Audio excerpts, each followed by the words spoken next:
বাংলাদেশের সবচেয়ে বড় ধর্মীয় শিক্ষা প্রতিষ্ঠান হাটহাজারী মাদ্রাসার ঠিক কোল ঘেঁষে একটা মন্দির। আমি সেই মাদ্রাসার ছাত্র। এত প্রাচীন এই মন্দির এবং মাদ্রাসাও প্রাচীন, শতবর্ষী মাদ্রাসা এবং প্রাচীন মন্দির। কেউ বলতে পারবে না যে মাদ্রাসার হাজার হাজার ছাত্রের কেউ কোনোদিন একটা ঢিল সেই মন্দিরে নিক্ষেপ করেছেন অথবা মন্দির থেকে পাল্টা এরকম কিছু হয়েছে, কেউ বলতে পারবে না। বাংলাদেশের মানুষের সাম্প্রদায়িক সম্প্রীতির যে উদ্যম দৃষ্টান্ত, পৃথিবীর অনেক উন্নত দেশেও সে দৃষ্টান্ত। বাংলাদেশে মন্দির নিরাপদ, ভারতে মসজিদ নিরাপদ নয়। তার উজ্জ্বল দৃষ্টান্ত হচ্ছে হাটহাজারী মাদ্রাসার পাশেই মসজিদ মাদ্রাসা একই জায়গায় নির্মিত, কিন্তু মুসলমানরা মন্দিরে আক্রমণ করে না, হিন্দুরা মসজিদে আক্রমণ করে না, কিন্তু ভারতে মসজিদ ভেঙে গুড়িয়ে দেওয়া হচ্ছে।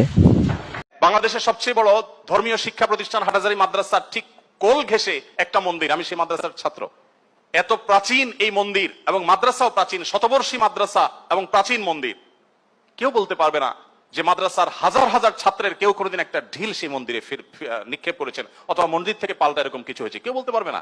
বাংলাদেশের মানুষের সাম্প্রদায়িক সম্প্রীতির যে উদ্যম দৃষ্টান্ত, পৃথিবীর অনেক উন্নত দেশেও সে দৃষ্টান্ত।